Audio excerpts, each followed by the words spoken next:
Our next speaker was General Secretary of one of the largest trade unions in Britain, Unite the Union. And in that capacity, he threw his support behind the campaign to free Julian Assange. Please welcome Len McCluskie.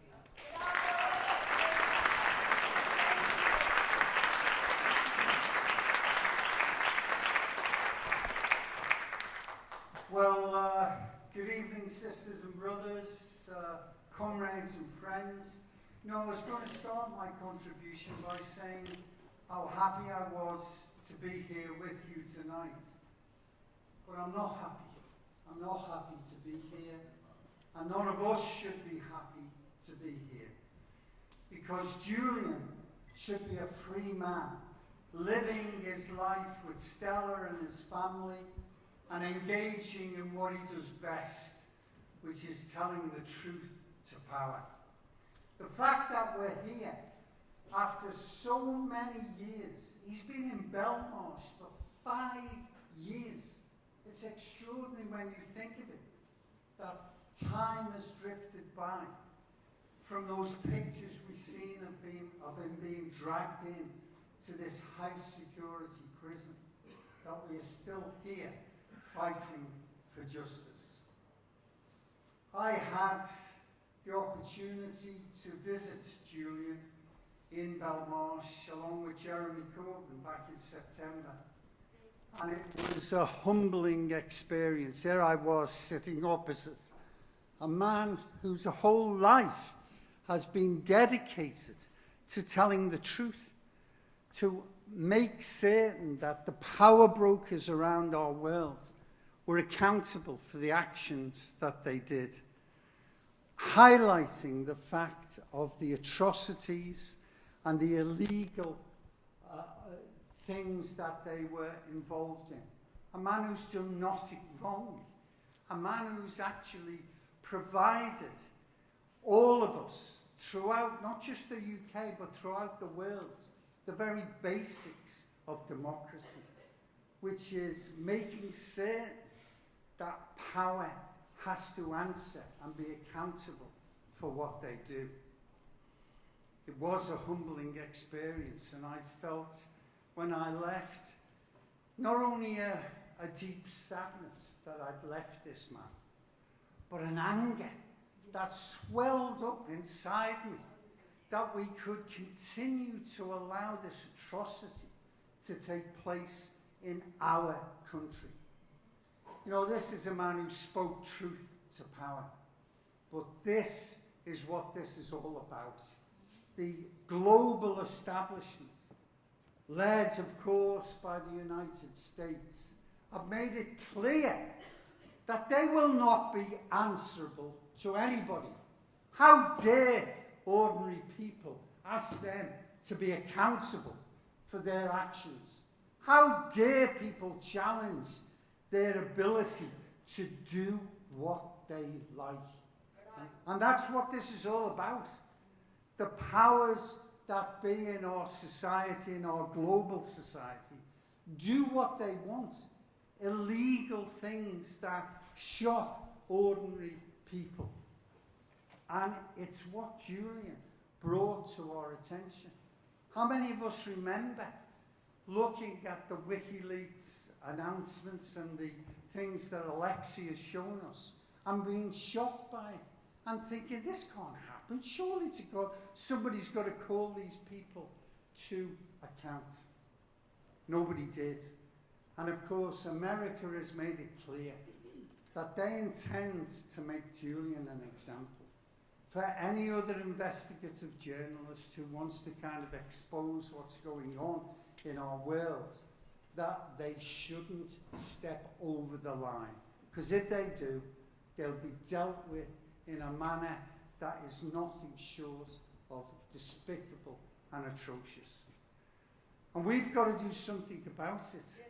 You know, it's not just Amnesty International or the Human Rights Watch or the American Civil Liberties. There's a whole plethora of organizations throughout the world who've turned around and said, this is wrong.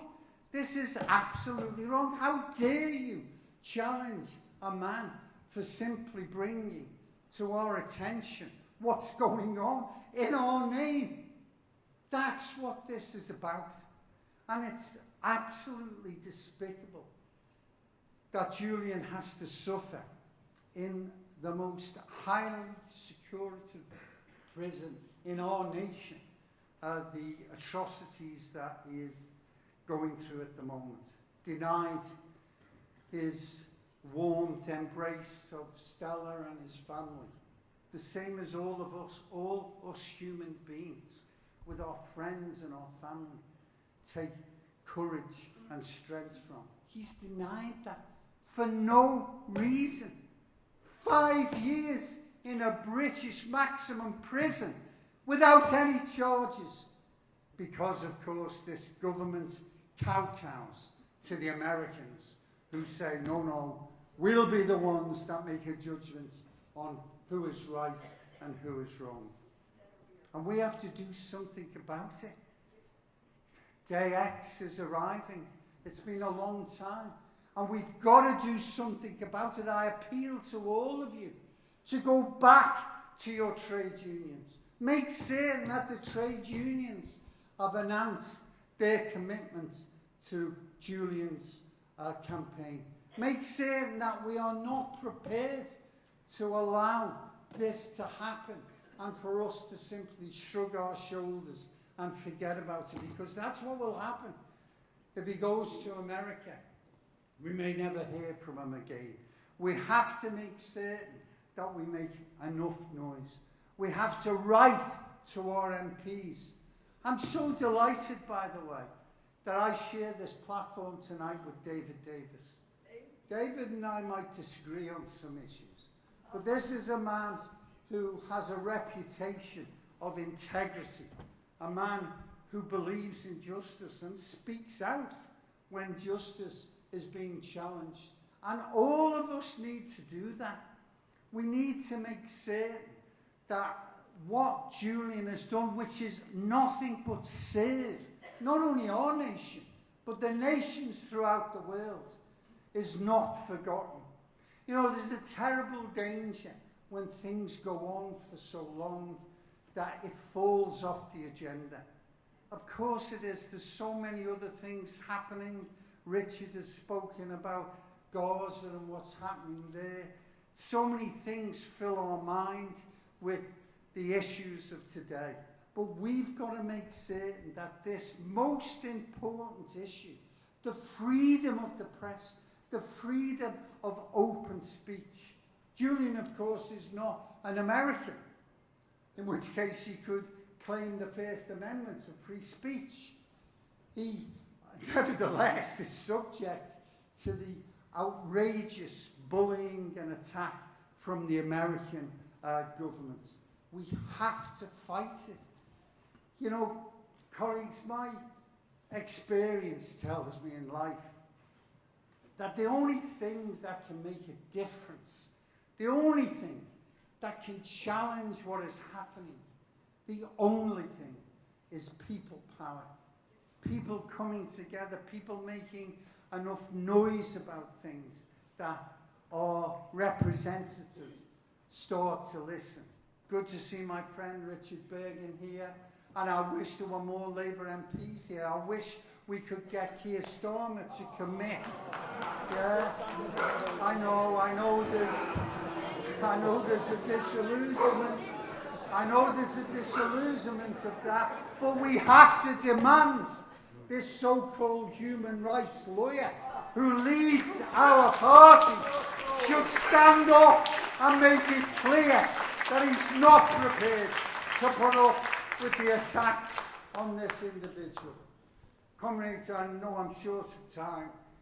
My experience tells me that when people come together, it is possible to bring about justice. I come from my city of Liverpool, where the Hillsborough campaign fought very hard for justice, and they won. And we need to tell Julian that millions of people around this world will make certain that he will never walk alone. Let's keep fighting for justice.